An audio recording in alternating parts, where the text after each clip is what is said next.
Hello అండి, welcome back to my channel. అందరూ ఎలా ఉన్నారు? బాగున్నారని అనుకుంటున్నాను.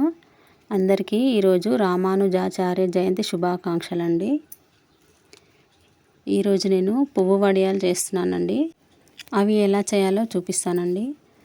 ముందుగా 2 గ్లాసుల బియ్యాన్ని రాత్రి నానబెట్టుకున్నానండి.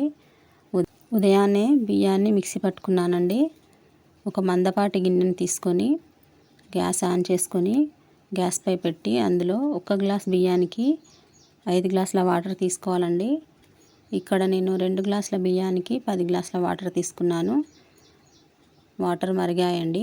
అందులో కొంచెం సాల్ట్ వేసుకొని పిండిని నెమ్మదిగా పోస్తూ కలపాలండి, ఉండలు లేకుండా.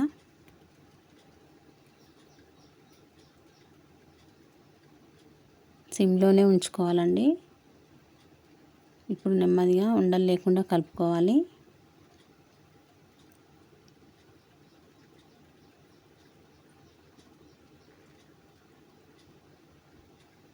ఇప్పుడు పిండి కుక్ అయిందేమో చూసుకోవాలండి. అలాగే సాల్ట్ కూడా సరిపోయిందా లేదా చూసుకొని మిగతా సాల్ట్ వేసుకోవాలి.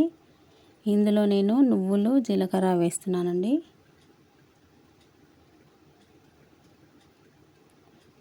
ఇవంతా కలిసేలాగా కలుపుకోవాలండి. నా ఛానల్ కనుక కొత్తగా చూస్తున్నట్లయితే సబ్స్క్రైబ్ చేయండి.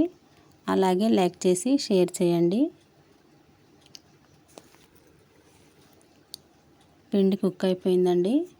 ఒక 5 మినిట్స్ సిమ్లో పెట్టుకొని అలాగే ఉంచాలి. ఇప్పుడు పిండిని కొద్దిగా చేతిలోకి తీసుకుంటూ పువ్వుల్లాగా పెట్టుకోవాలండి. సాయంత్రం వరకు ఇలా తిప్పేసుకోవాలండి. పువ్వు వడియాలు రెడీ అయ్యాయండి. ఒక 3 డేస్ అలా ఎండలో ఆరబెట్టుకొని వేయించుకోవాలండి. కరకరలాడే పువ్వు వడియాలు రెడీ అయిపోయాయండి. అన్నీ ఉల్టా తిప్పుకునే వరకు నేను మీకు సౌందర్యలహరిలోని 7వ శ్లోకం చెప్తానండి.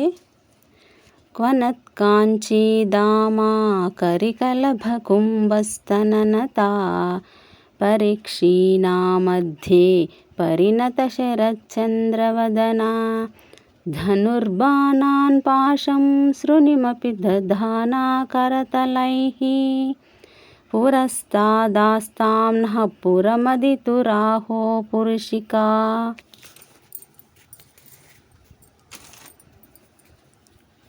ఒక్కొక్కటి అన్నీ ఉల్టా తీసి పెడుతున్నానండి ఎండలోనే.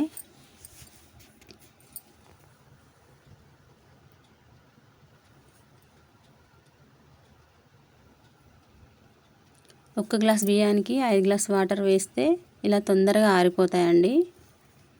వాటర్ ఇంకా ఎక్కువ వేస్తే తొందరగా ఆరవు, రివర్స్ వేయడానికి ఇబ్బందిగా ఉంటుంది.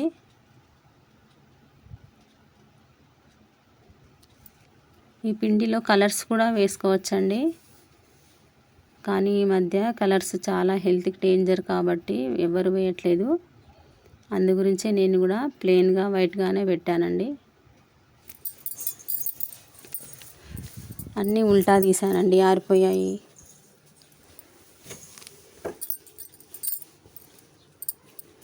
థ్యాంక్స్ ఫర్ వాచింగ్ అండి.